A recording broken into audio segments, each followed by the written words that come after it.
Hello and welcome to the Game Theory Podcast. I'm your host, Sam Vecenie. Today, Andrew Claudio, GMAC, is in the building. We're going to talk about the Nuggets pulling one back against the Wolves. We're going to talk about the Pistons being down 3-1 against the Magic. We'll talk about Cooper Flagg winning Rookie of the Year, and we will probably talk about the Thunder moving on, although I've been pretty clear with people that series does not interest me. But regardless, it's a sweep, and we'll talk about it a little bit. First, though, let's hit the music. They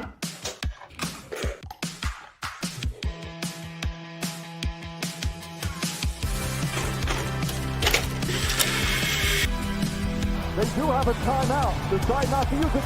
Way downtown. Bang! Bang! What's this going to be? Oh! Are you kidding me? Hello and welcome to the Game Theory Podcast. I'm your host, Sam Vecenie.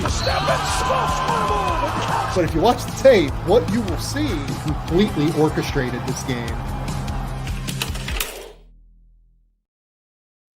Andrew, I'm here to tell you we are presented by Fanatics Sportsbook. But first, what's going on, buddy? Let me see if I can channel my inner Bryce. What's up, Sam? How are you? Happy to be here after a fun night of watching basketball.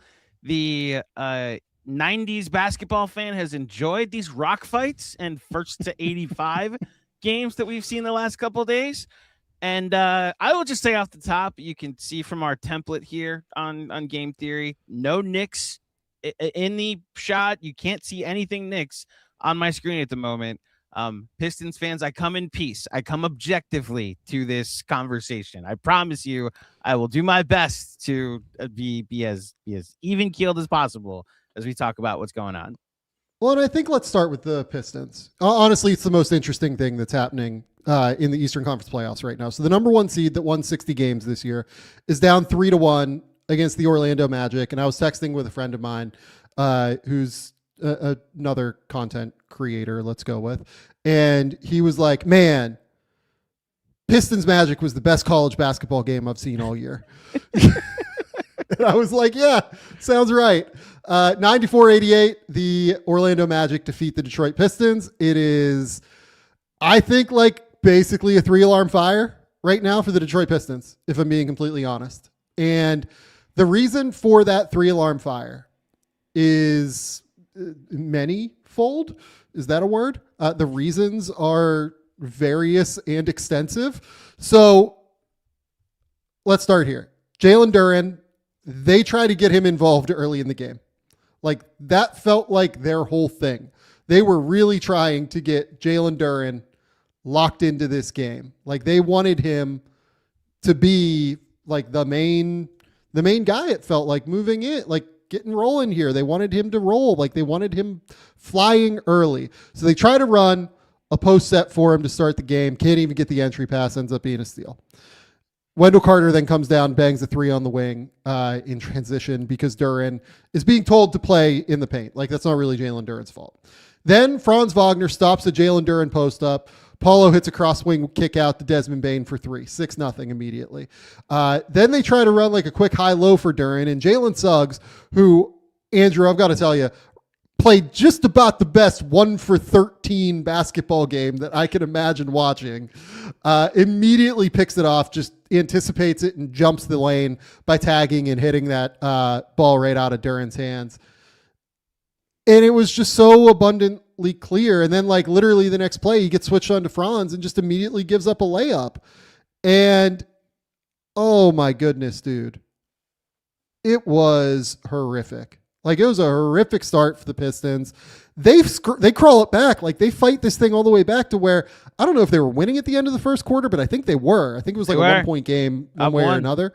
And it was just the most hideous, ugliest basketball game that I can remember watching on the NBA level.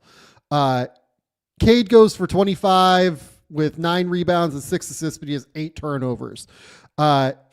Isaiah Stewart was probably, for me, like the second best Piston in this game. And it's because he blocked 8 shots and was just like an absolute monster on the interior.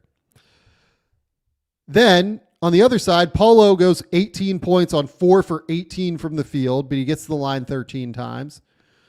Franz Wagner hurts his calf like in the third quarter or whatever and goes for 19 points. He was probably their best offensive player and maybe their best two-way player throughout the game. He goes down. Desmond Bane goes for 22 on 5 for 10 from 3.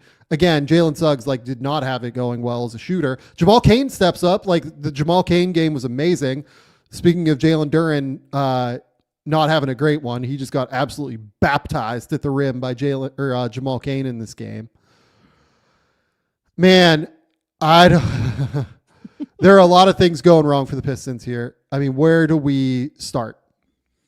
Well, so the conversation around them all season, like you had it, Bryce had it. Anytime I was asked about the Pistons as someone who, again, covers a team that got pretty baptized by the Pistons in all three matchups that the Knicks played them, the whole conversation around them was, all right, come playoff time, where are they going to go to score besides Cade? And you're seeing how difficult it is, specifically in this matchup. Like, I do wonder if they got a Hornets matchup or even a Sixers matchup, would Duren have a much easier time against the less physical defense that just plays to his weaknesses and just when you're trying to do these entry passes, right? And you've got Suggs or like pick a wing, making it more and more difficult to run an offense with your all-star center.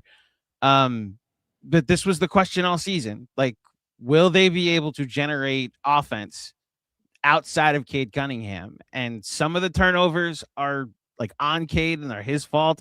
Some of it is just that Orlando is deciding, like, we're going to load up, we're going to build a wall, put this shell in the paint, and if someone else beats us, great. And on a night where, Tobias Harris goes 0 of 5 from 3, Duncan Robinson goes 1 of 6 from 3, and obviously Cade goes 3 of 11, and just for good measure, Dennis Jenkins goes 0 for 3 from 3. You're just not going to win a lot of games when that's the game plan. If they beat you from 3, I think Orlando was going to live with that.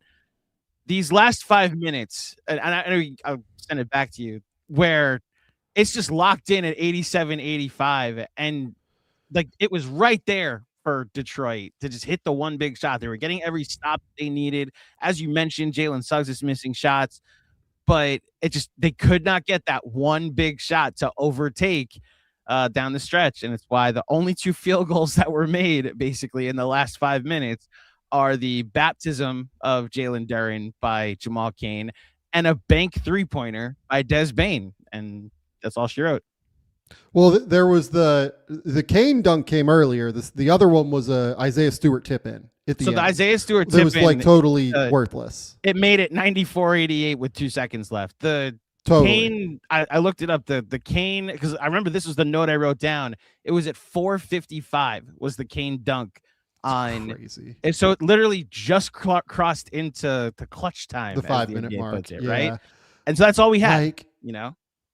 It's so funny that that's where this ended to me, just because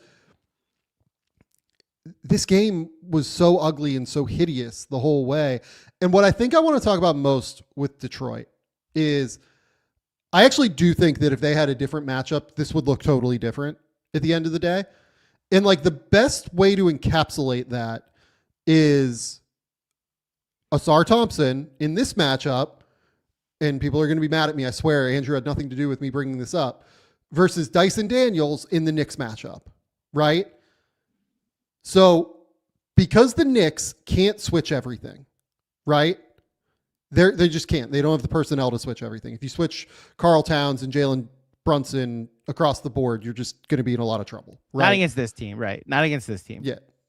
So what's happening is that Dyson Daniels is getting these advantage situations because the Knicks will either play in drop coverage or they'll put 2 on the ball or they'll, create these odd man situations where they then have to rotate around, right? And that's creating opportunities for Dyson Daniels to be a non-shooter that's on the court that can go be a screener and can go, take advantage of these situations to where you don't have to worry about him as much as a floor spacer, right? He can go screen, and when he's involved in the action, either as the ball handler or the screener, the spacing isn't as important, right? Like, yes, if he's the ball handler, he doesn't have pull-up gravity, and that is a function of spacing, right? But by and large, the spacing does not matter. It does not come up as much with Dyson Daniels, and there are more ways to counter what the Knicks are putting out there defensively than what Orlando is, right? In Orlando's case, against Detroit, Asar Thompson has been something of an issue, right? Like they don't really totally know what to do with Asar Thompson on offense. I think Asar has probably been their second best player overall in the series. I'm certainly not taking shots at Asar. I think he's been terrific. But offensively, when you have both Asar and Jalen Duren out there, which is something I've been talking about now for 3 years as being an issue, it becomes very difficult to find space to be able to have Cade Cunningham drive. Then you might say, okay, well, we'll put Jalen in the dunker spot. We'll bring Asar up to screen. Well, that doesn't really work because the Pistons, or rather the Magic, are just switching everything. So, okay, you go from having Jalen Suggs on Asar and Franz Wagner on Cade to Jalen Suggs on Cade and Franz Wagner on Asar, and there's no advantage being created, right? So that doesn't really work. So how do you deal with Asar then as a player? Do you put him in the dunker spot and you have him cut? Okay, well, that's great. What the Magic are doing is they're letting Jalen Suggs just play free safety, and it's the whole reason why Jalen Suggs has been so incredibly valuable in this series, right? I'm not sitting here making excuses for the Pistons. If you can't beat the Magic, you don't deserve to move on, is the reality. The Magic looked dead in the water at the end of the regular season. Yeah. This team lost by 50 in April to the Toronto Raptors. They got obliterated. So if you don't end up in a circumstance where you can't figure out this team, you probably weren't going to figure out a bunch of other teams either. But I will say that I do genuinely believe that, like, if this was Charlotte, right, I actually think the Pistons probably would have figured out Charlotte. And they're not dead yet. Like, they still have 3 games. They can go out and sweep 3 games against the Magic and make everything okay, right? But it is just an interesting juxtaposition of how matchups ultimately make playoff series to where, and team construction as well, because Onyeka Okongwu being able to shoot versus Jalen Duren not being able to shoot creates much more space and everything for Dyson Daniels to be able to operate in those middle areas of the court, right? But I do think it's just really, really important to call out how playoff matchups and all of these different moving parts, from the lineups that you can put out there to the lineups the opposing team is putting out there to scheme to everything that plays up and plays in, plays a role in what's happening on the court and plays a role in whether or not somebody like Asar Thompson can play on the court in a playoff setting. Because again, I don't think that inherently Asar has been terrible based on his own performance in this series, but because Jalen Duren has not been very good and they don't have a spacing shooter and the Magic have the personnel to be able to switch everywhere, it just makes life really, really difficult for the Pistons. And obviously the prime person that's getting the brunt of that is Cade Cunningham, as their sole creator on the court. It's amazing that you bring up matchups, because look, when I made my cameo the other night and I said I wanted Toronto, I've thought a lot about that Luke Garza shot, the last game 82 for the Celtics when it was tied against the Magic. The ripple effect that has now been created, where it kind of gave us a very competitive East first round for almost everybody but the Celtics. So like if the Magic win that game, Atlanta's playing the Cavaliers. The Raptors are playing the Knicks. I've brought it up before. The Raptors are on a current 13-game losing streak against the Knicks since the OG Anunoby trade. Who knows how the series would play out, but that's why a lot of Knicks fans wanted that matchup. Then Orlando's hosting the 7-8 game. Maybe they win that game, and then they're playing Boston. And then Philadelphia is playing the winner of Charlotte-Miami, and either it's like we might have seen Detroit play an Embiidless for a while, Embiidless Sixers team, or the Charlotte matchup we're talking about. And instead, we have gotten this where it's a 3-1 series and two different 2-2 series. And it's been competitive. It's been entertaining, but for all these different fan bases of teams that won 50 plus games, they're now sweating out the last 3 games of their series as a result. I have a question for you from a historical standpoint. So I went and researched just to make sure I had them ready. Every 3-1 comeback, because obviously the Nuggets are down 3-1, and every 1-8 upset in the NBA, in NBA history. Does this series, Pistons Magic, remind you more of like the 1-8 comebacks or the 3-1, the 1-8 upsets or the 3-1 comebacks? Like, are we headed toward one or are we headed toward the other? I think that this series is going to play just inherently with these two teams, right? I think these games are going to be tight. Like every game is just kind of the reality, right? Mm-hmm.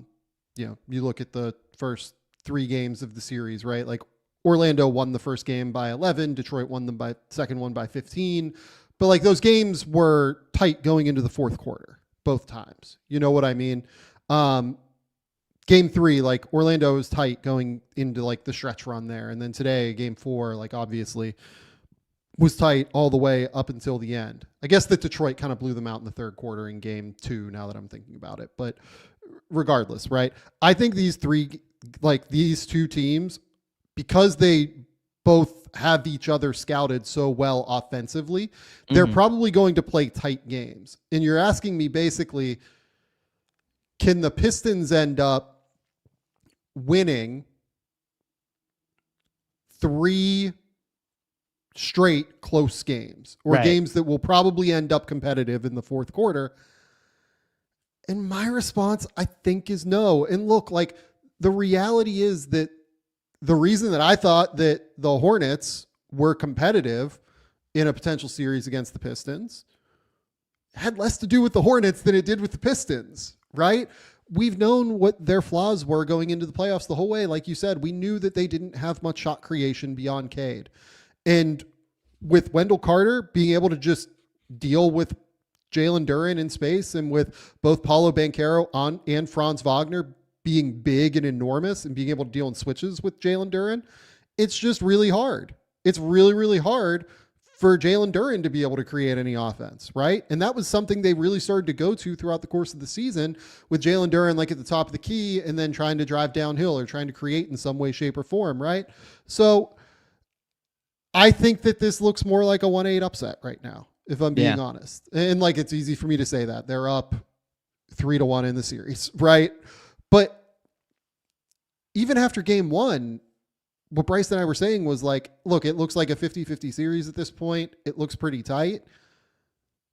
That's like, we don't overreact after one game typically. It was more that this was just the worst possible matchup for the Pistons, I think, to run into out of all of the potential teams that they could have run into in the first run there. And, you know, it's a credit to the Magic. I mean, man, like I am unimpressed with what they are doing on offense. Like, it's the same first primary screening action, isolation ball that they've been running the whole year that has been unimpressive and kind of ugly. But yeah, it's hard, man. Like, it's hard to get it done at the end of the day. When the Pistons also can't really score. So yeah, I'm impressed with the Magic, but like, I think this series is more about Detroit and about the matchup than it is about the Magic at the end of the day. And that kind of sucks to say, but you know, anytime a 1 seed loses, it's probably more about the 1 seed.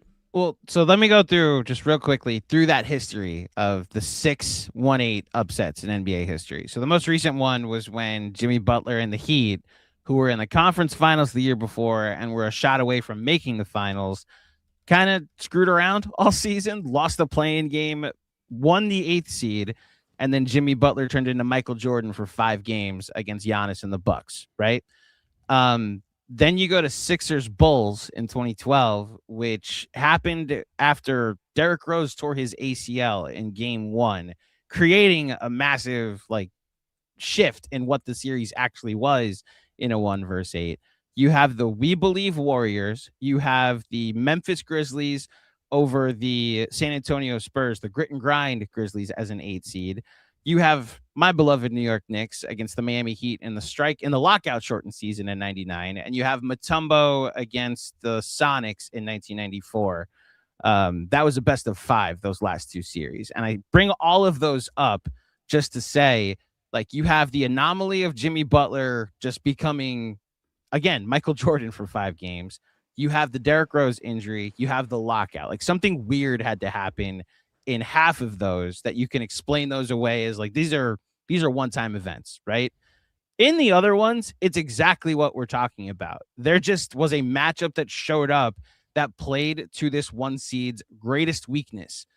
And it's why, like, I don't even know how to talk about Orlando and their prospects long-term. They're still doing the same things, and the offense is still very uncreative past this series. You know, I'm going to be honest. Like, I'm fairly worried that this is going to result in them potentially keeping Jamal Mosley and like not fixing the main problem that they had all season, which is their offense. Like, I hope that, like, I don't want anybody to lose their job, but like, I hope that they make a decision with clear eyes on, hey, like, if we want to get the best out of Paulo long term, we might need a different coach in there, right? And everything for them moving forward, because of their salary structure and everything, is probably about getting the best out of Paulo long term. And I mean, I don't know about you. Like, I thought Paulo was really good in the first, has been really good in half of this series and has not been very good in the other half of the series, right? Yeah. So it's just it's a tricky conversation, I think, to try to determine what this means long-term for Orlando as well. And like, I want to give Jamal Mosley credit on the defensive end, switching everything and having Suggs play as like a roaming help defender and free him up to like kind of gum up everything offensively for Detroit is really, really sharp. Right. And maybe you can go higher, like an offensive assistant that makes an incredible amount of sense, right? Like, Rachel just brought that up in the comments, like, bring in an offensive assistant. Like, I think that's what Joe Prunty's job is, but like, you know, I don't know that that's where we're at this point. To me, it's just, yeah, the fact that they like don't run a whole lot beyond like early screen action, isolation, you know, like they will run some chin action. Like, I will say that, like, they will try to run some chin action, get Paulo down on the block, and then have him create that way. Like, that's really all they're like primarily running, right?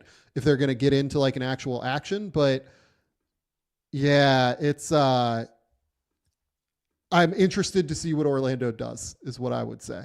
Yeah, it's telling that their offensive output down the stretch of this game was a Jamal Cain dunk and a Des Bane 3. Like, that's all we got from a banked in. Right? Like, it wasn't anything that you draw up in the huddle and say that's what we're gonna try and do. It's an end of shot clock banked in 3 to make it a 6-point game. But look, again, this is they have been able to take advantage of Detroit's biggest weakness and exploit their biggest weakness. And unfortunately, like you said, this is more about Detroit. It's why a lot of people during the regular season were impressed by how they performed in the regular season, but wanted to at least see, come playoff time, well, where are you going to go when teams load up to play against Cade?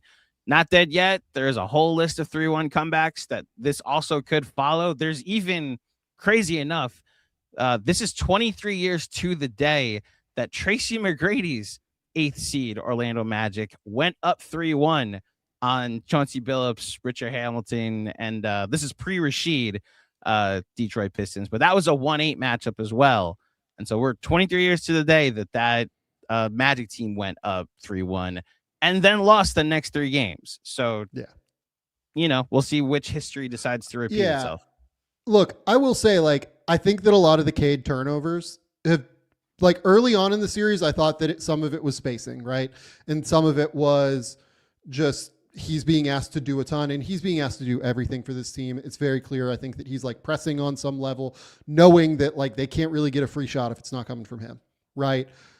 But the last couple of games, I feel like he's just had some loose ball turnovers, right? Where he's just gotten a little bit loose with his handle and he's gotten ripped, right? Like the first 3 turnovers he had in this game in the first quarter, I didn't think were offensive spacing some of them are offensive spacing related, but like not aggressively so. Some of them were just him getting loose with the ball. So that piece of it is really hard. Obviously, we knew that they needed to go out and get another offensive shot creator at the deadline. I think that they're probably ruining that right now, obviously. And I know that Trajan Langdon kind of said at the deadline, like, we want to see what we have with this group. We want to see everything that we've got. I get it. I will also bring this up, man. I think we're like on track where if the Magic win game 5, right? Are we on track for like the most money that any player has ever burned in a 5-game playoff series with Jalen Duren? Like, they were probably going to have to like full scale max him. And like, maybe they are still going to have to. I don't think anybody's going to give him like a full 4-year max after this playoff series if he ends up averaging like 8 and 8 or something. But I mean, they were probably going to have to go like 5 years, 235 or whatever that max is. Right. And now, like, what is it? Is it like 5 years, 180? Well, is it like he's still going to get a crazy amount of money? He's going to get a ton of all NBA votes. If he gets all NBA, like, they're probably going to go in and ask for 290, right? Right. Like, there's the other element of what if they lose game 5 and then a week and a half later he makes third team all NBA. Like, that even makes the math even crazier, of what he potentially could demand and then what the Pistons would be willing to offer, or what anybody would be willing to offer. If he thinks he has a max in the market and he goes to get that max, I think I am pretty happy to let him sign the max, and I will just match it, knowing that it's like probably a 3+1 max. You know what I mean? Like, yeah. I think I'm pretty good with that. Like, knowing that it would be a 25% max, knowing that it would be, probably disadvantageous in terms of upfront payments and trade kickers and whatever, right? I don't want to give him the full max. I don't want to give him 5 years with 8% raises. I'm willing to have, if he goes out there and DeAndre Ayton, the Pacers were willing to give him the full max, cool. I'll sign that max. If they really want that one, I'll sign that max. Sure. But 8% raises on 40 plus million a year is different than 5% raises on 40 plus million a year. Okay. And I'm trying to figure out a middle ground there if I'm the Pistons in a real way. Okay. Shout out to our friends over at Fanatics Sportsbook. Just the absolute best partners that we could have on this show. The playoffs are finally here and every game matters. Before you fire off your bets, listen up. When you bet with Fanatics Sportsbook, you earn FANCASH up to 10% back on your bets, win or lose. And unlike points that expire, FANCASH is the true currency of the sport. You can spend it on official gear for every team in every league, as well as collectibles and exclusive experiences, all on Fanatics.com. You're getting access to the world of sports every time you bet with Fanatics Sportsbook. Get in on the action and start earning FANCASH today. Fanatics Sportsbook, winning hits different here. By the way, speaking of Fanatics Sportsbook, would you like to know the odds for the rest of this series between the... I would guess Orlando minus 350. Close, 250. You're getting plus 200 if you think the Pistons can come back and win the series. And then just for the conference overall, the Pistons entered the playoffs with the third best odds, second best odds behind Boston. They were very close to where the Knicks were. But they are now at plus 1,100 to win the conference. So if you think they can come back and win the series, there is some value there. The Magic, who may be making a trip to the second round for the first time in over a decade, are looking at plus 2,200 to win the conference. So check all those out in the Fanatics Sportsbook app. Love it. Absolutely love it. Let's go on ahead and move on to Nuggets Wolves. So pretty simple game tonight. The Denver Nuggets end up beating the Minnesota Timberwolves 125-113. That is with the Minnesota Timberwolves winning the fourth quarter by 10, even actually 38-28. So this was over by the start of the third quarter. It felt like, I know they got it back to 13 with 6 minutes to go, but it felt like the Nuggets had this one pretty well in hand. Just felt like they were way more intentional with movement offensively in this game. You can certainly point to the fact that no Dante DiVincenzo and no Anthony Edwards makes it so that the on-ball defense and frankly off-ball defense is not as strong, because you're relying on a smaller player in Mike Conley, who is like still effective on defense on some level, but can be shot over the top of. Ayo Dosunmu, who I think we saw tonight early in this game where he was guarding Cam Johnson, and just immediately they start running like middle Chicago's zoom actions right at Cam Johnson just to try and get him going. And because they felt like Ayo wasn't going to be as attached to him off the ball as some of their off-ball defenders have been throughout the series. Then you look at like Jalen Clark comes in and plays 11 minutes. I actually kind of like Jalen Clark's minutes. I would consider doing that more, which is something that I feel like Bryce and I have brought up many times on this show. Terrence Shannon goes for 15 points, but it felt like to me that he could be taken advantage of off the ball defensively, and Bones Highland as well got taken advantage of off the ball defensively. It felt like to me what I saw was Denver was way more intentional with its off-ball actions. They ran some chin action to get Jokic the ball on the block. They ran those middle Chicago zoom actions to get, Cam Johnson going toward the middle of the court. I also really liked their use of wedge screens early in the game toward the sideline to then have either Murray or even like Bruce Brown snake back to the middle of the court to try and draw Gobert away while Jokic tried to drive, or to try like short roll and create circumstances that way toward the sideline. Not an accident in this game that Jokic only takes 4 3-point attempts, in my opinion. Seemed like a pretty clear goal to bring him closer to the rim in this game with some of those actions that I just brought up. And obviously the standout of the night is Spencer Jones going for 20 points on 7 of 9 from the field, 3 rebounds, 1 assist, 3 steals, 3 blocks. I mean, Spencer Jones was a monster in this game. Just drilled open corner threes after open corner three. It was very clear they wanted to leave him open to try and condense the court a little bit, and he made them pay. So shout out to Spencer Jones. This one just felt like kind of vintage Jokic. Going to go for 16 assists versus 3 turnovers, going to be able to manipulate everything across the court. But again, the reason for that to me was that Denver got much more intentional with what it was running off of the ball and was running intentional offense, not just like 2-man game with Jamal Murray and Jokic, or trailer action with Jokic where you run like an inverted screen and try to get him. Like, they were way more intentional with off-ball movement in this game, and I feel like that's the key to the rest of the series. So a couple of numbers. The Minnesota Timberwolves had a 113 offensive rating and shot 51, 43, 83 in this game, and also had 25 turnovers in this matchup. Yeah. My question for you, Sam Vecenie, do you leave this game from the Minnesota perspective confident that we were still able to run a functional offense without Ant and without Dante DiVincenzo, or a little worried that Denver solved somewhat of our defense, which has stifled them for the last couple games?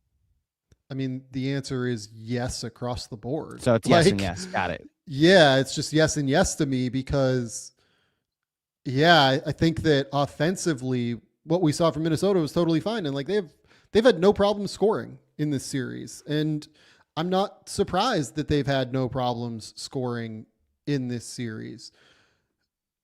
Jokic has not been very good defensively in this series is the reality. I thought he was a little bit better positionally tonight.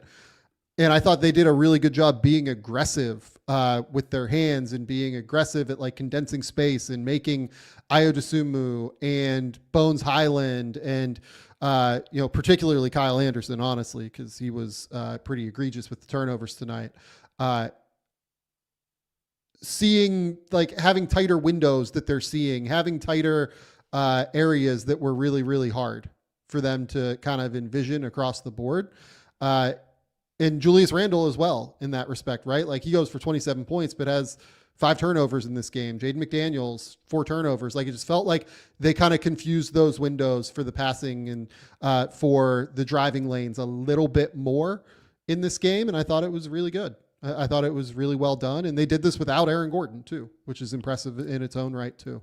Yeah, I guess I'm trying to get into the psychology of, would I leave this game like confident as a Timberwolves fan that we can win one of the final 2 games of this series, or more confident as a Nuggets fan that, like, oh, we can, if we just do this 2 more times, we'll be able to survive a series that we fell down 3-1 in. I'm with you on the, like, Jokic looked like vintage Jokic tonight with the 16 assists.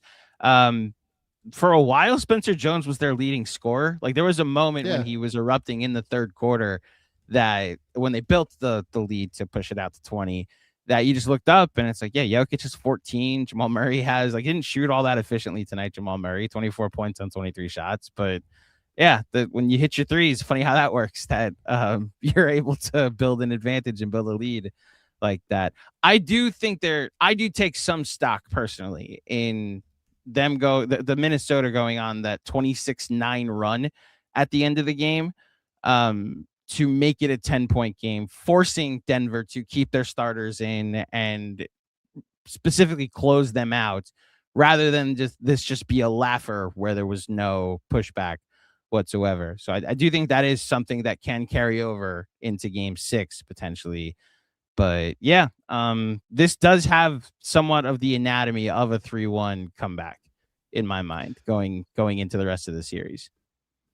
I would agree that this has the anatomy of a 3-1 comeback right now, if only because Anthony Edwards and Dante are, like, missing the rest of the series in all likelihood. And, right, hopefully Naz Reid is healthy as well. He obviously hurts his ankle, in what was that, end of the third, early fourth quarter. Can't remember when exactly, but beginning of the fourth. It was the beginning of the fourth. Tim Hardaway Jr. was backpedaling and didn't see where he was going. Yeah, and that's like another huge issue for them offensively, right? Like, I don't know, man. I am worried if I'm a Wolves fan, for sure. But I'm not worried because, like, I think that the Nuggets are some, like, different team. It's just like the walking wounded out there. And they've gotten incredibly unlucky, and I feel bad for Timberwolves fans, to be honest. Like, that's 3 of your leading 6 scorers or whatever that have gone down. And it's just really hard to win a playoff series like that. Like, these playoff series often end up as a war of attrition.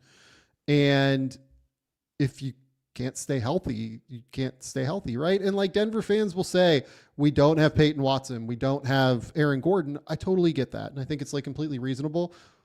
Not having Anthony Edwards is a bigger deal. I'm sorry. It just is, right? So I get it. I completely feel for Wolves fans, but to me, it's just all about the intentionality from Denver tonight. That's the, like, number one takeaway for me at the end of the day. Yeah, gun to my head, I'm trying to pull up the odds on Fanatics now. I do wonder if Denver is favored, actually. They are. Yeah, they're favored to win the series, -150. So, look, the second half against Denver in game 4, offensively, I was wondering how they were going to outscore Denver, how Minnesota was going to outscore them. And it partially was defense creating offense and the job that Rudy Gobert did on Jokic. And it was Ayo Dosunmu having the game of his life. And I'm trying to, Dane Moore had a really good tweet in the first half of this game that Minnesota for the rest of the series, if they want to advance, is going to need to figure out a way to have repeatable offense, that their offense can't just be like defense creating offense because of the juggernaut offense that you're going up against, right? You're eventually going to need to have something that works in the half court. And I thought they started to figure some of that out in the second half. And it wasn't just like, oh, we're hot from 3, right? Like you mentioned, Julius, like, had a ton of turnovers, but was also 27 points on 15 shots. So I guess I'm just wondering, I'm trying not to look at the injuries, which is obviously a built-in excuse, but I'm wondering, can Minnesota, with a home game on Thursday, collectively beat this Nuggets team one more time. But yes, they like, can. we'll see. The answer is that they can do that. Of course they can. I'm just wondering, will they? I guess is the question. I wouldn't predict it, I think, is where I'm at. But also, weird things happen in the NBA all the time. Like, it's very possible that they just completely clamp, and Jaden McDaniels and Rudy Gobert, who I thought had been unbelievable defensively in the first 4 games of the series, just continue to do that, right? And continue to lock down Denver. And Jokic ends up having to take 10 threes and goes 2 for 10 from 3 again. And Jaden McDaniels makes Jamal Murray's life way harder, and you don't get an outlier Spencer Jones 3-point shooting game, right? Like, all of those things are entirely possible that they could happen. I probably wouldn't project it, is where I'm at. But it's not like they're not dead by any stretch. Anybody that's like, this is over, like, I think that, like, they're wrong at the end of the day. Like, I think that this Wolves team can win one of these 3 games, one of which they've already lost. Yeah. No, I'm with you on the sympathy for Minnesota fans, because I was starting to wonder post game 3 what the path could potentially be. Now, understanding they have to go to San Antonio, and this may all just be window dressing for the Spurs OKC conference final we were all headed for anyway. But yeah, it stinks that, obviously, as a Knicks guy, I was very upset to see Dante DiVincenzo get hurt the way he did. But yeah, like you said, knowing that you had a home game in hand, I was mostly spending the second half looking for momentum that Minnesota could build, like going for a solid 7-8 minutes without Gobert on the floor and cutting a 27-point lead down to 10, I think is the victory you could take from this, what was going to be a blowout loss and turns into a 12-point loss if you're Minnesota. And we'll see if they can carry that over and get it done on Thursday to get one more win. Shout out to our friends over at Goldbelly. You want to know what the best gift you can get your dad on Father's Day is? It's Goldbelly, an amazing site that ships the most iconic foods from the best restaurants across the country straight to your door or his door for free. Let him kick back on this Father's Day and chow down on award-winning barbecue from Texas, epic deep dish pizza from Chicago, or colossal pastrami sandwiches from New York, no matter where he is in the country. So if it's a dish from a one-of-a-kind restaurant or a meal from a world-famous chef, Goldbelly has you covered. And for me, the recommendation here is easy. Like I said yesterday, it's those Primanti sandwiches. I grew up eating those things with my dad in Pittsburgh. The Capicola is the absolute best option here. Go get some fries and coleslaw on a sandwich. Go get Primanti's. It's so easy to ship. The quality remains terrific with Goldbelly. So if you're looking to make dad feel like an absolute legend this Father's Day, or you just want to impress your friends and family with an epic meal next time you host, go to goldbelly.com and get free shipping and 20% off your first order with the promo code Game Theory. That's goldbelly.com, promo code Game Theory for free shipping and 20% off your first order. Another sponsor today, we're going to shout out Fabletics. It's autumn over here in Australia, which means it's time to get clothes that are a little bit warmer that also allow you to go out and get the exercise that you need. I didn't go running today, but I did go running yesterday. And man, the oversized hoodie from Fabletics was a terrific top to go running in. Situations like this are exactly why I started looking for a better option in athletic gear and ended up signing up for Fabletics as a VIP, which completely changed how I shop for this time of year. New VIPs unlock major savings that on that first purchase. So trying new pieces feels way more doable. When I signed up as a new VIP with Fabletics, I got 70 to 80% off everything. And I thought it was going to be one of those too good to be true things, but it wasn't. It was absolutely real, and the quality was terrific. So shop now at fabletics.com/game theory. Get 70 to 80% off everything when you sign up as a new VIP. Take a quick style quiz. Make sure to select Game Theory when prompted to unlock this offer. This is a limited time offer, so don't wait. Again, that's fabletics.com/game theory for 70 to 80% off everything as a new VIP. Okay, Andrew. Sam.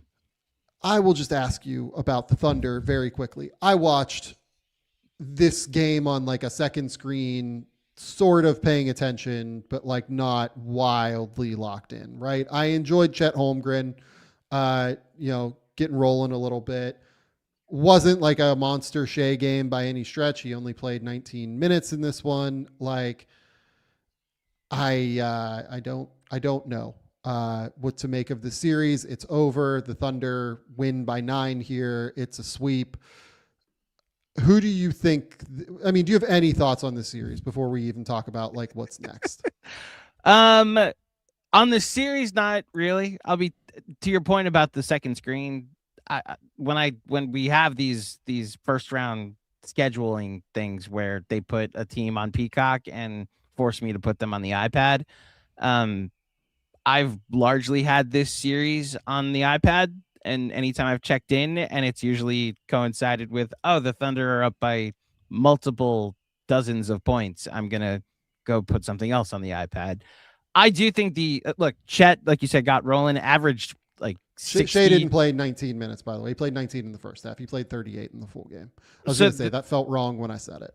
As far as this game is concerned, the two observations I had was during that final 5 minutes of Pistons Magic, where it was 87-85 for a whole 4 straight minutes, right? It was very funny. In the top right corner, they were kept updating the live score of the first half of Thunder Suns, and the Thunder scored 75 points in the first half, and one score in the top right corner kept getting closer and closer to the Orlando Detroit game that we were watching. That I was wondering if we were potentially going to have 2 games where the score was going to be identical, but one game was over, but the other game was just in the first half. Look, my only analysis of this game, and it's why I want to acknowledge the Phoenix Suns fans that might be listening to this. You had a successful season. Like, this was a step forward for the organization. It seems like for the first time in 4 years, you're not going to have a coaching change at the end of this one. It does seem like Jordan Ott knows what he's doing. You ran into a juggernaut this series, unfortunately. And when you have Shea averaging 35, 4, and 8 on 55% from the field, and then you have Chet putting up a 60-40, basically a 60-40-91 series.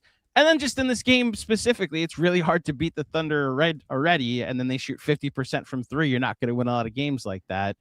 I want any Suns fan that leaves this series dejected should have their head held high, because it does seem like you took a gigantic step in the right direction this season. You did what the Clippers couldn't do, and it's turn your unprotected pick that isn't yours, or whatever protected pick that isn't yours, into a non-lottery pick. So that would be what I say to the Suns fan that might be listening. Yeah, totally agree. Awesome season for the Suns. Like, Jordan Ott's a really good coach. If they fired Jordan Ott, that'd be the dumbest thing I've seen in a long time. Like, there's no way. Like, Jordan Ott's been an awesome coach. He's been so good. I don't have a ton of thoughts on this, to be honest. They got outclassed by a better team. It is what it is. Matt Ishbia got to see it up close and see what the best team and best organization in the NBA looks like. And now he'll go back and try to figure out a way to, do that. Now, like, we'll do off-season preview for the Suns at some point, but how do they go about building this thing and getting beyond the level they are now? I'm not totally sure, to be honest, because I thought Devin Booker was not the all-NBA quality player we've seen Devin Booker be in the past, right? I thought he was like a slight level down from that. So he was not the top 12 player we've seen him be in the past. He was more like somewhere in that 13 to 25 range as a player this season. And it's a problem for them moving forward if he's just that guy, because that means you don't have the number 1 guy. You have the number 2 guy now on a good team, or on like a really, really good team. Right. And I don't really see anybody else in the roster that's going to ascend to that number 1 spot. So we'll talk about that more when we do the offseason preview. For the Thunder, I'll just ask you, do you think they want to see an injury-riddled Lakers more, who they have beaten the brakes off of all season? Or do you want to see a Rockets team more that feels not awesome right now. The answer you would think would be the Lakers, because I just haven't heard I mean, you might have heard more than me, any update on Luka that is a positive. But with the breadcrumbs that are out there, that Kevin Durant is, and something just might have happened, and with this injury, I almost wonder if you'd rather have the turmoil that exists in Houston. And I understand we talked about 3-1 comebacks at the beginning of this show. That would be the first ever 3-0 comeback. So it's almost like a foregone conclusion based on history that it's going to be the Lakers. Look, to answer your question, I think the answer is like either. Like it's unfortunately, not unfortunately, because of what the Thunder built. The Thunder, I think, we're going to advance past that series regardless. That this is just how good they are and how like dominant. They have one team that I think should scare them for the rest of the playoffs, and they're in San Antonio. So we'll see if we actually get that matchup.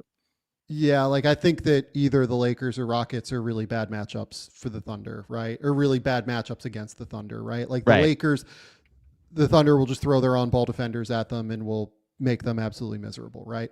The Rockets, they'll just send doubles at Kevin Durant, at Alperen Şengün, and then they'll rotate out of them. And my guess is that the Rockets will become very turnover prone against that team. Like it's just a really, really bad matchup either way. I think. Like that could ultimately like be a sweep either way, to be honest with you. We talked about this in our preseason over-under picks. This is a historic team. They're one of like the 5 teams ever to win 64 games in 3 straight seasons.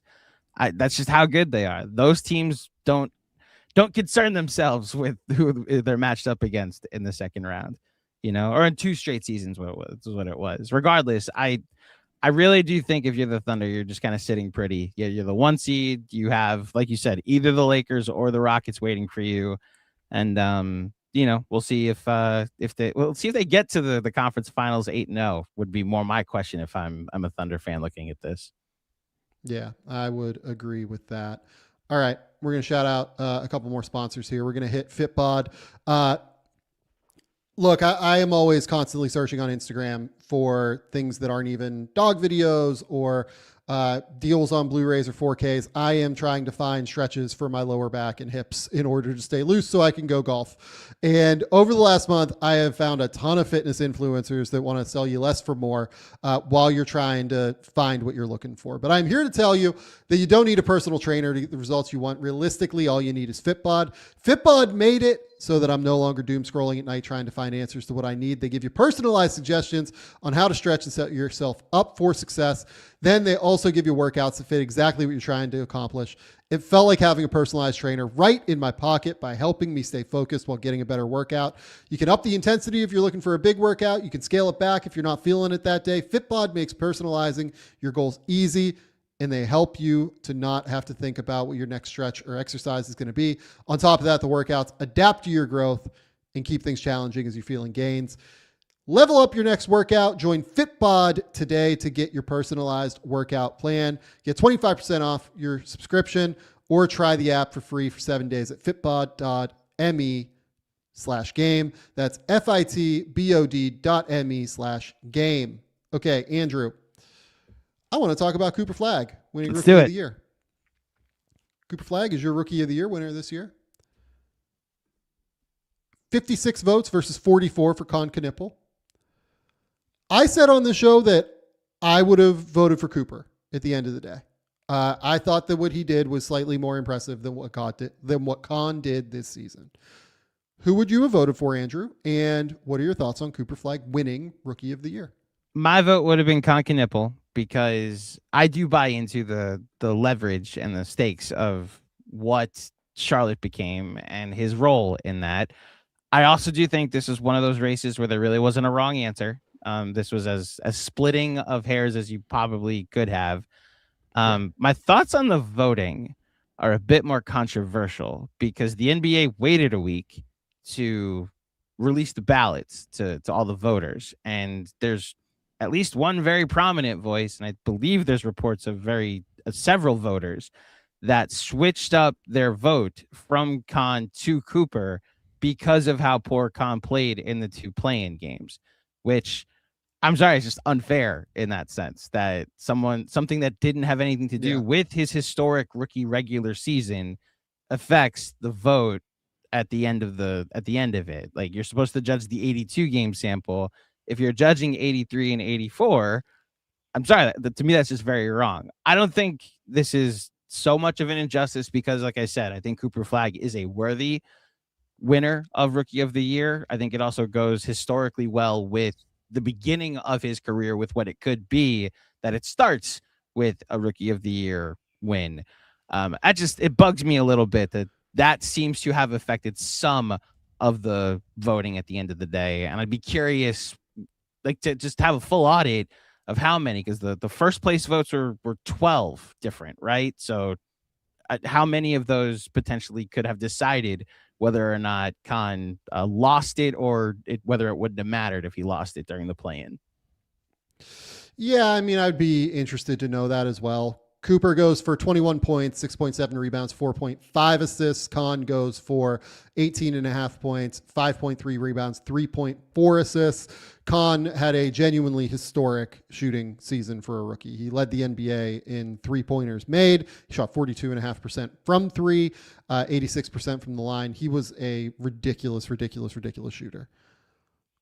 Ultimately, I would have gone with Cooper. Mm-hmm. I think the reality is just like, if I'm picking a player that I need to help me win tomorrow in an NBA game, I'm picking Cooper. I think that's a totally fair reason to vote for Cooper Flagg at the end of the day. I think that if you switched their roles, right, and you said, hey, Cooper, you have to go be the number 3 option on a team with LaMelo Ball and Brandon Miller, I think there's a case that Charlotte is better.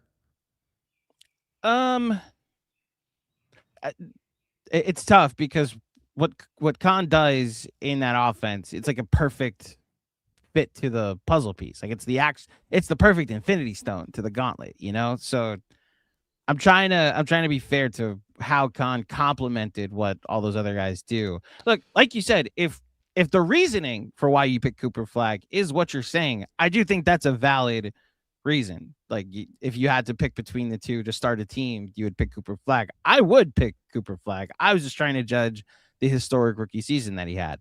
It would just bug me if how poorly he played against the Heat decided your vote is more my frustration. I'm totally with you with that. And like, I think that anybody that did that's wrong, because Cooper Flagg didn't get a chance to play in the play-in because his team was not good enough to play in the play-in. We should not be hurting Khan because his team was good enough to play in the play-in, right? Yeah.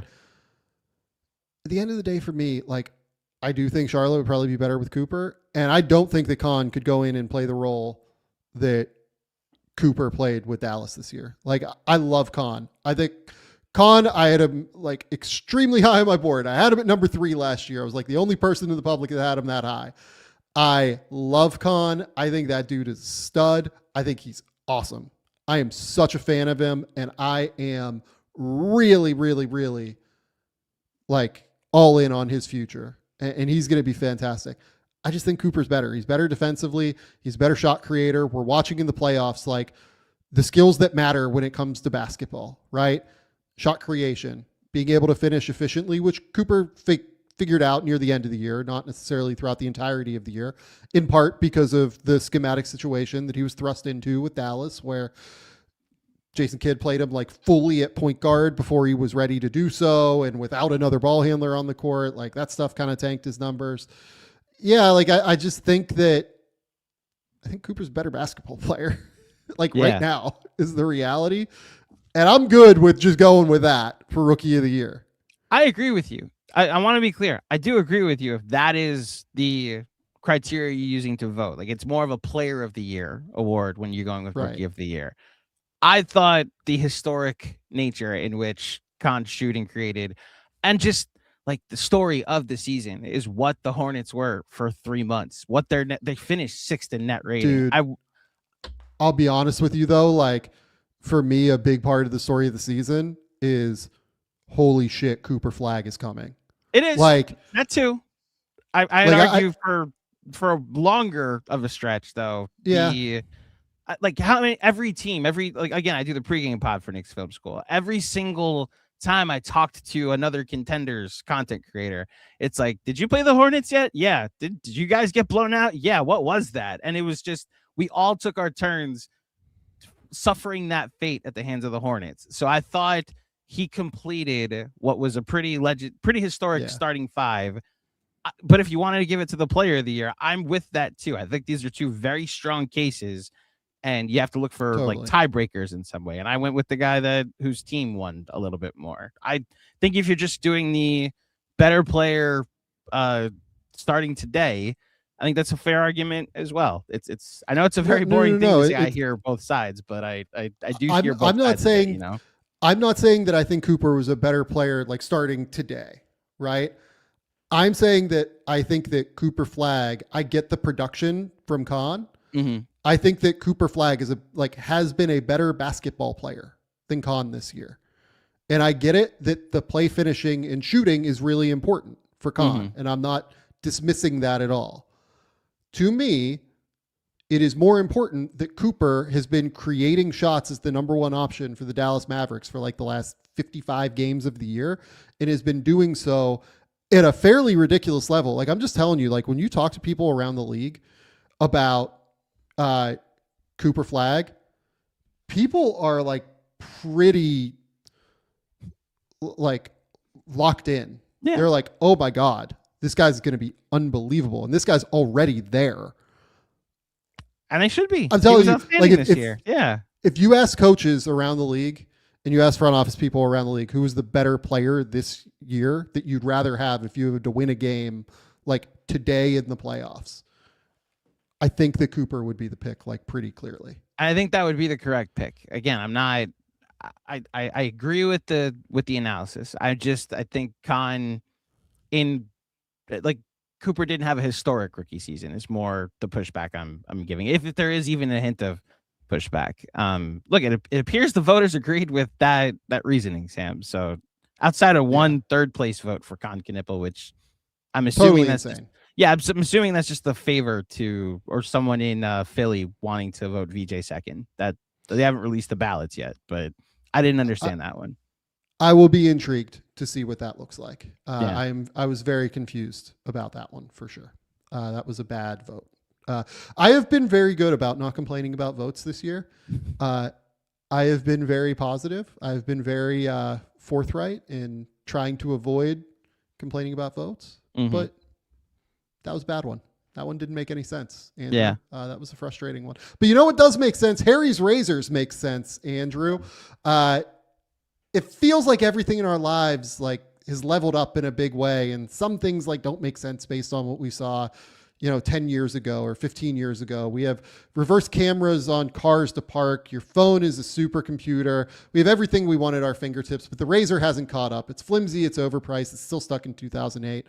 I'm here to tell you that Harry's has changed the game. The Harry's Plus has an advanced pivoting system to reach every corner of your face. It has a refined blade tech for a closer, smoother shave, and it has a weighted metal handle for added control and comfort.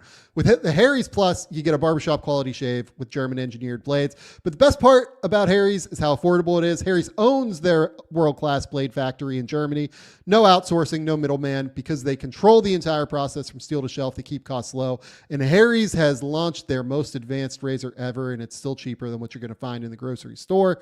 For a limited time, our listeners can get the Harry's Plus trial set for just $10 at harrys.com/gametheory. The set includes the all-new Harry's Plus razor, one refined 5-blade cartridge, and a 2-ounce foaming shave gel, along with a travel cover to protect your blades on the go. Just head to harrys.com/gametheory. That's HARRYS.com/gametheory. And after your purchase, they'll ask you where you heard about them. Please support our show and tell them that we sent you.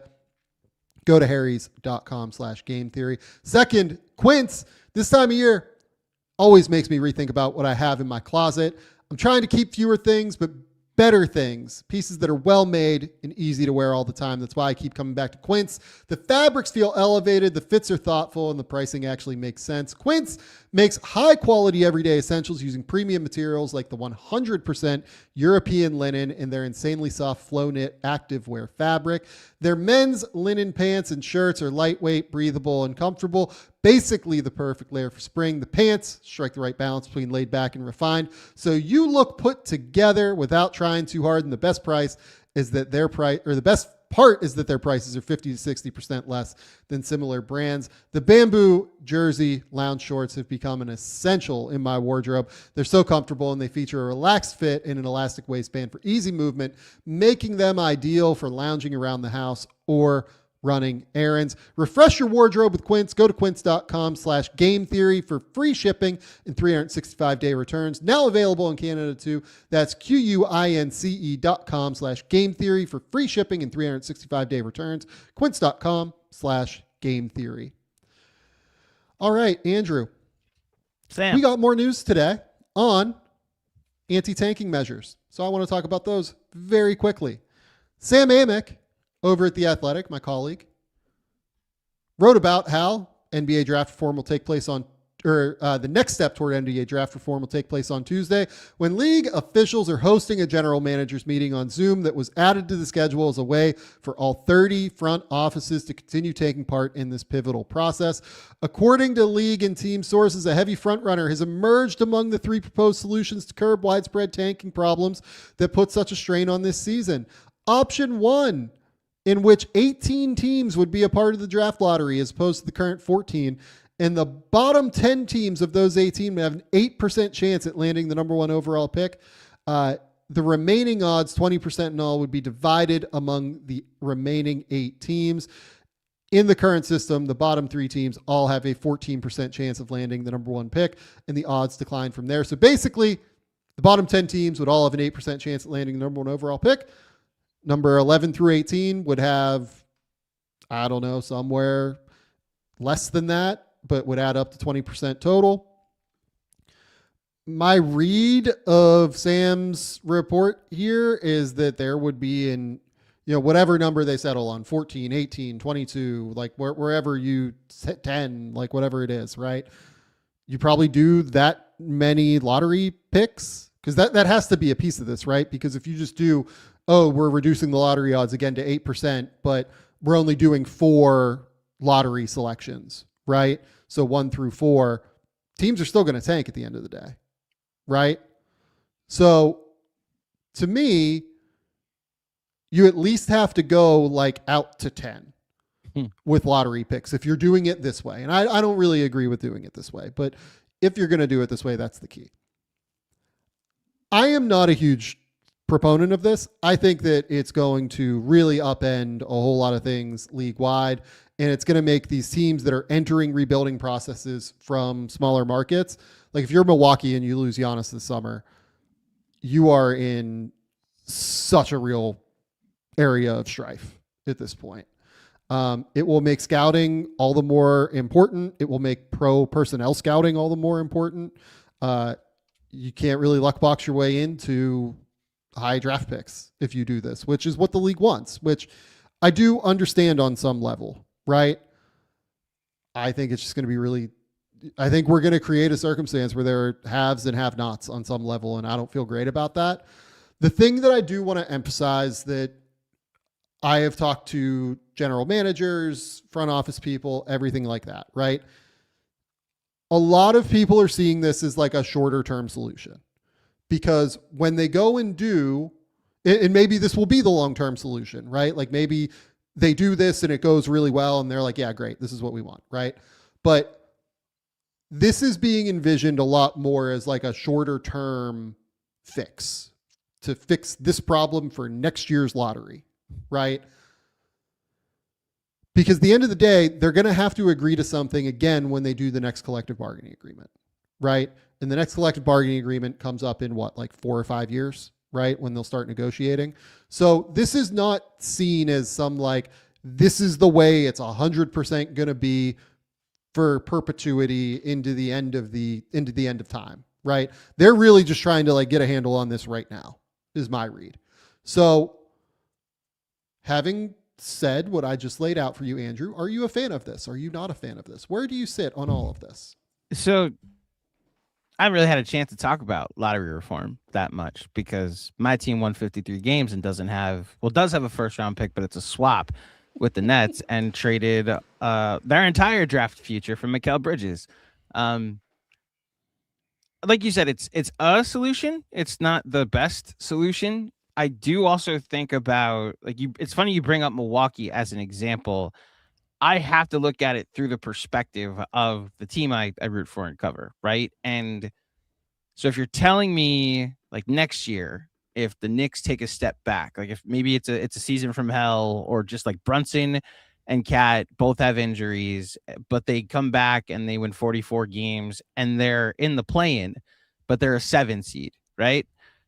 Suddenly we're in the lottery, or suddenly we're like this close from Brooklyn ending up with, or they have like at least a 1% chance of Brooklyn ending up with the number 1 pick because of a trade we made before this tanking reform came into place. And I would think about any team that has outstanding picks. Like Cleveland still has another outstanding pick from the Donovan Mitchell trade. The Lakers have outstanding picks. The obviously the Suns have outstanding picks. And I think it does, like we just talked glowingly about the Phoenix season that they had. It looks a lot different if they're back in the lottery next season, and potentially still feeling the ramifications of the Kevin Durant trade that they made a long time ago. So it, like you said, it's a temporary solution. Most likely it's not the best one, but it is one that at least answers what we saw this past season, which I think that's more where I come from. Come to react to this, Sam, is that we're dealing with an extreme situation that happened where 10 teams Correct. Stopped trying. So you can't in a loaded draft class, because right. This class is awesome. And the next 2 classes in high school basketball are like exceedingly weak, to be honest with it. Like they just are not super high end classes. So as an entertainment product in the first year of a TV agreement, right? To have a third of your league not trying is just bad from a product standpoint. So I understand they need to get drastic with this. I am curious how a team like the Knicks, like these other teams that have picks outgoing that they didn't account for, there was going to be major lottery reform in the future. And how aggressive that then forces the Knicks to make a move that makes sure that we're a top 6 team no matter what. Maybe Phoenix makes a similar move. Cleveland, like it was thought maybe this is their last run. No, they have to stay in the top 6 now going into the playoffs next season. So maybe that's also built in to this, that teams will try to stay more aggressive and not have the fallback option of staying in the lottery. But yeah, I don't think it's the best solution, but it is a solution to an extreme situation that we saw this year. Can I was talking to a GM, or I forget what the person's title is, or whatever, like a number 1 in a front office. Right. Mm-hmm. And the thing that they brought up to me that I thought was actually like pretty interesting in like the reasoning on why they would be okay with this was, it's really hard. It's not that hard to go from really bad to like average, right? Like you can do that given the way that teams don't really try to win. Like it's not that difficult to go from really bad to average-ish, like win 35 to 38 games or 40 games or whatever. Like Portland did it this year, right? It went from not great. They really started to turn it at the midway point of last year and everything. Like I don't want to ignore that, but they went from being a team that was not very good at the start of last year to now they are in the playoffs and, had a winning record this year. It's really difficult to go from good to great.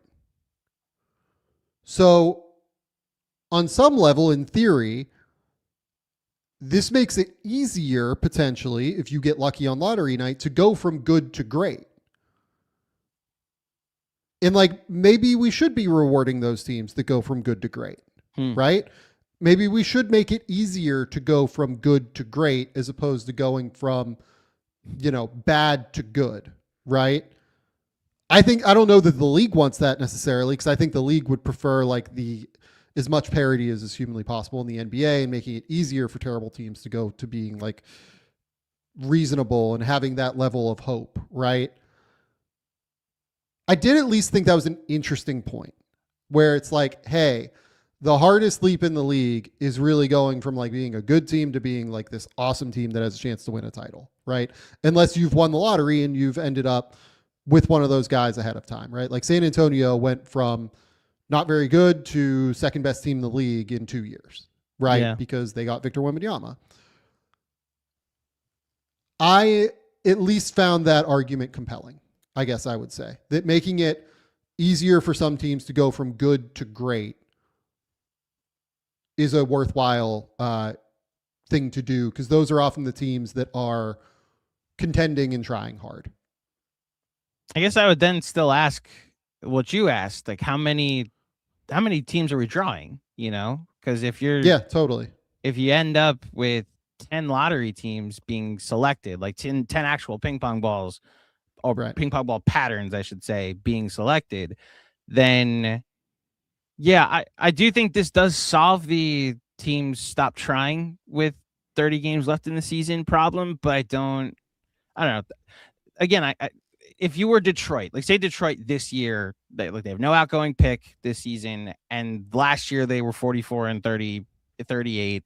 If they just were a 7 seed this year, that speaks to your argument. They're now back in the lottery and have a puncher's chance that they could go from good to great, and potentially get that number 2 guy in the lottery. So they speak to that option. If Phoenix had a pick, okay, you know what? Portland is actually an example here where they're going to end up in the lottery in this new format, because they would have been, I guess, the 7 seed. So that way they end up being with one of the teams with the 11 through 18 in odds.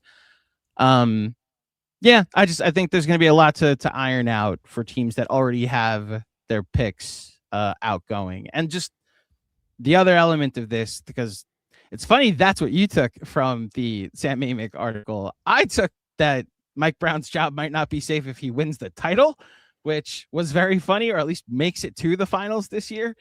Would the Knicks be more inclined to be patient and not blow it up if they suffer an earlier exit than their owner has put out there? Than Big Jim would like to have. Right. So like the mandate of finals or bust and jobs are on the line, and this iteration of the Knicks gets blown up if they don't get as far as they did with Thibodeau last year.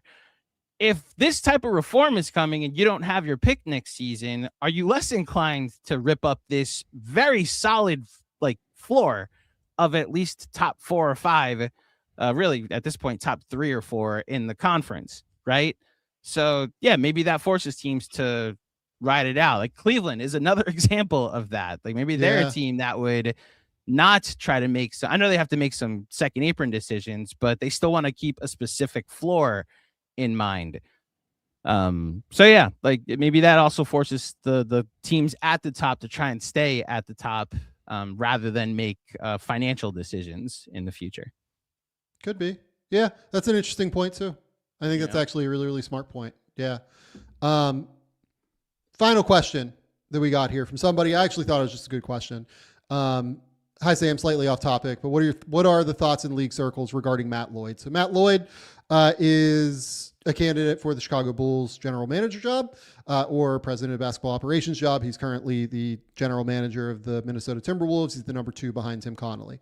Matt Lloyd is exceptionally well respected and well liked in league circles, is the easiest way to put it. Matt Lloyd is really, really well liked in league circles. He's a really high level evaluator. He's a grinder that came up the hard way, which I think a lot of people in front offices really respect and really value, that he went from being on the PR staff to then going all the way through the scouting staff of the Chicago Bulls during the Joakim Noah, Derrick Rose, Jimmy Butler years, and then, moves on to Orlando as their assistant GM, and then moves to Minnesota and has success as their GM, right? Look, I've never gotten intel or anything from Matt Lloyd, but like I've met him. He's an awesome dude. He's like a really, really good human being, first and foremost, too.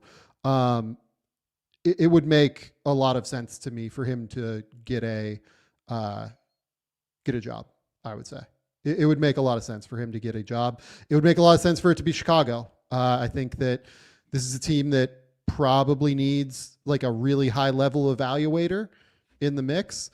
Needs somebody who has experience with, making big moves, such as what Minnesota has done here to reshape their roster on some level. I think it would be a really, really high level hire. Would be the answer, Adrian. I think Matt Lloyd would be quite good if he ends up being the Chicago Bulls general manager. It would be totally different than the Arturis experience where, again, like Matt Lloyd is like really well liked in front office circles, whereas Arturis like was not somebody that was as outgoing, let's go with, as somebody like Matt Lloyd is. He's just not... doesn't put himself out there as much, we'll go with, as Matt Lloyd does. So it'd be like I get it that like people look at it and they see, oh, it's another Tim Connolly disciple coming to Chicago. Can we really do that again?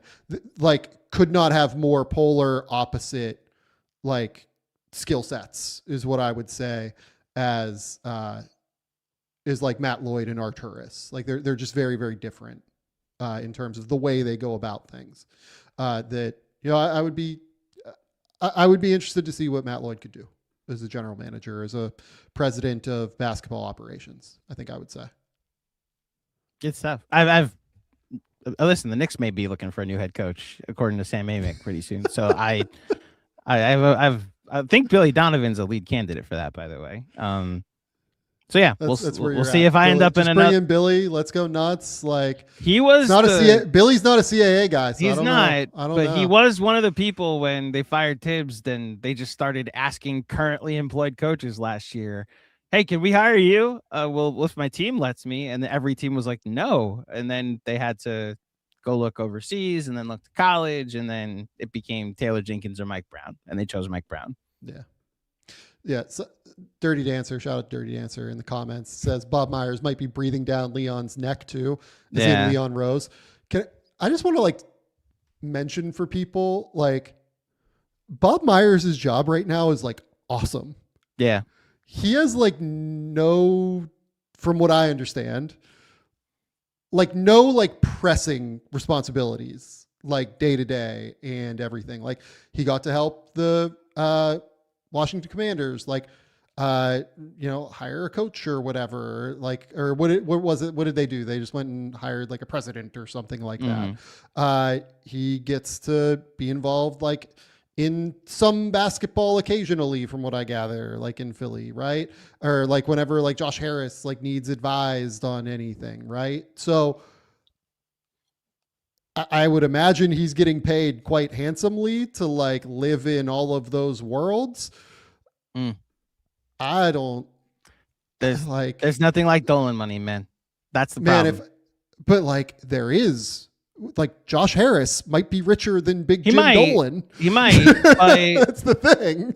So listen, ask Phil Jackson, who has probably lived out the last decade of his life in Montana on Jim Dolan's like paycheck, where he signed for $60 million and then worked for 3 years, and then just like, all right, that was a fun couple of years in New York. I'm gonna go live back in Montana home. Exactly. Yeah. Look, it depends. Shout out to Dirty Dancer, a frequent Knicks Film School commenter as well. Yeah. It depends what happens, obviously, this postseason, but I would imagine that. And maybe this is Masai Ujiri, maybe this is Bob Myers, all the big names will be out there, that like being the guy to get the Knicks their title and getting them over the hump. That is career legacy making. The issue, I would say, is that Bob Myers' legacy is probably already solidified. So you could actually only make it worse, like Phil Jackson potentially did for a couple of years. That has been it got very dark in New York after game 3 that when they lost to the Hawks. So there was a lot of let's bring Bob Myers in here, Steve Kerr in here. Yeah. Look, I'm not sitting here saying look, I've absolutely not talked to Bob Myers at all. I'm not sitting here saying that I know, but when I talk to people around the league, they're like, man, his job seems pretty great. Right. You know what I mean? They're like, man, that feels like the kind of job that I would love, not just gets to advise a billionaire on basically how to handle his business a little bit on the sports department. Right. Seems like a pretty good and get paid quite well to do so. Cause I think that they had to Josh Harris probably had to outbid ESPN to get Bob Myers. I don't know, man. Seems like a good deal. It definitely is a better quality of life job. The history of Jim Dolan employees that work for him and are the highest paid executive in their spot, right? And then probably get fired too soon and are still being paid handsomely to not work for them. Again, we just talked about a scenario where he might be paying 3 coaches next year, Tibbs, Mike Brown, and whoever he replaces Mike Brown with. But there really is nothing like Jim Dolan money. There isn't. I hate that the Spear is successful. That was always the thing in Knicks land when they were rebuilding this whole thing over the past 4 years and becoming a normal, competent contender is you want to know why you haven't heard James Dolan's name? There's a Spear being built on the Vegas Strip that is taking all of his attention. Now the Backstreet Boys sell out every night, and he's like, let me check in on my basketball team. And, a couple radio appearances later, the stakes couldn't be higher. But I don't know how you feel. I do believe the Knicks have retaken control, at least of the Hawks series, and we'll see what happens against Boston. I am intrigued to watch Game 5. Is what I would say. I would pick the Knicks to win the series for sure. They are favored, currently favored according to Fanatics Sportsbook. Yeah, I would be interested to watch the rest of the series because I don't think it's a shoe-in. I think it's a 60-40 kind of vibe where I would say the Knicks 60-40. So I had a meeting today where someone asked about game 5, and my Knicks film school colleagues were both like, oh yeah, we got this. Knicks in 6 is back to the plan. And I said, let me say this out loud so you guys hear it from me and not from the national media. It would be very much this team to lose game 5 and win the last 2. It would. That's actually a good point. They do not make it easy on themselves. It would be very much this iteration of the Knicks that really goes back to last year where it's they will have as much adversity as possible and make you experience the prosperity through the lens of what did I just go through? So yeah, I'm also intrigued by game 5. I do think they figured some things out. I like that they're actually running it through the offense through Cat, which is, you want to talk about your Jalen Brunson problem. It was very much on the offensive end because Dyson Daniels is very much him. Well, and they switched the matchups finally defensively in the way that I've been saying to do it the whole series. Right.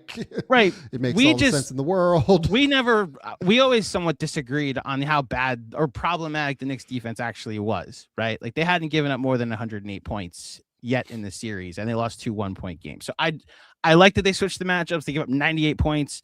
Atlanta also played poorly too, which also helps when you're trying to win a game. It was very much on the offensive end. There were advantages I was waiting for them to exploit. They weren't exploiting enough. I thought they did a lot of that in game 4. I would like them to do that the rest of the series. And then whoever is bringing Brunson into the action will, feast away. We're still going to outscore you. And I think they could do that 2 more times. I am also very curious to see what happens in game 5. Yeah. Again, look, I said that I would have the Knicks in the finals coming into the playoffs. Mm-hmm. So I'm firmly pro Knicks on this thing in terms of my own picks. I don't really care what happens, but I like this Knicks team. I think they're good. It's just I'm intrigued about Game 5. The They- Hawks have opened some things up a little bit, I think. They can make the finals. They also could lose 2 more games in this series. That is the very definition of high ceiling, low floor. And Absolutely right. This fan base in the Big Apple is experiencing both the high highs and the lowest of lows. When I tell you, our buddy Jonathan Macri, the amount of times he's titled an episode this season post-mortem, which means they died, right? Like, he's gone through it this year, man. Every Detroit blowout loss, every loss to when they went through that 2-9 stretch in January, and obviously Game 3. It's just they have felt it this year in the Big Apple. Win 2 more games so we can enjoy the weekend is my request to the New York Knicks, personally. Hey, man, I'm trying to go through my own comeback series win here with the Penguins. They were down 3-0, right, and we got it back to 3-2. We're trying to make something happen in Philly, baby. Okay, Andrew, tell the people where they can find your work. Tell the people what's going on. You can find me over at Knicks Film School, as well as obviously Just Mets and Mets Therapy. That is the only time I want to mention that baseball team during this episode, Sam, because we're not on speaking terms at the moment. Follow me on all socials at Andrew J. Claudio _. And yeah, Sam, it was good to talk to you. We haven't talked movies in a while, or any entertainment in a while. We should get back to doing that. We should not. I would love to do that, but I would love to be watching movies right again. So, it's this time of year.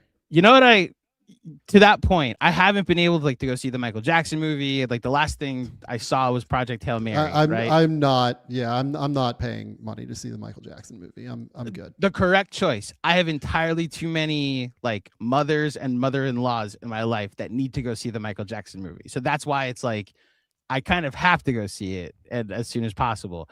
You know what, because I haven't been able to go to the movies as often as I'd like. You know what has taken up my entertainment time lately, Sam, especially now that the Mets have decided baseball seasons end in April? I am on season 7 of a very thorough Game of Thrones rewatch. I am so locked in at the moment. I could tell you the best path from Winterfell to River Run. I could tell you how long it takes to get from Dragonstone to Eastwatch and back, which is way longer than it was in the show. I could give you the entire path that Daenerys takes from when she's with the Dothraki all through Slaver's Bay that she renames the Bay of Dragons, I guess, at the end of the day. I am so locked in. My nerd card is fully stamped right now, Sam, and I'm only anticipating disappointment as I finish up the last 6 episodes of the show that I'm done rewatching. Yeah, what Laura and I are watching at night is 30 Rock. It's just the easiest thing to watch at the end of the day. We're that's good. This is simple. Go to The Athletic. Keep me employed over there. Go subscribe to the Substack, Game Theory, samv.substack.com. Best place to get draft coverage, draft videos, whatever you're looking for. I will have a video up there tomorrow morning for sure. Think it'll be Kingston Flemings, if memory serves, is what's going first. And then I will do Keaton later in the week from the Houston, Illinois game. I thought it'd be fun to break down both sides of their matchup, given that they're both going to go in the top 10 of the NBA draft. So go over there. Hit the Game Theory Substack, gametheorysamv.substack.com. We will be back later. One thing that Andrew told me to shout out. We're on video over on Spotify now, too, if you use Spotify. We have video up there now as well. So if you are interested in watching us there, if you think that's a little bit easier, if you're time shifting, whatever, it's not live on Spotify, but it is up after the fact on Spotify. So if you prefer Spotify as a platform, we are there, too. Here on YouTube, we appreciate everyone that's here. Hit the like button, hit the subscribe button. We appreciate everybody that comes through. Until next time, we'll talk soon. Bye. Must be 21 or over. Gambling problem? Call 1-800-GAMBLER. Connecticut, call 888-789-7777. Massachusetts, call 800-327-5050. New York, call 877-8-HOPE-NY. Maryland, visit mdgamblinghelp.org. Not available in all states. Terms apply. See Fanatics Sportsbook app.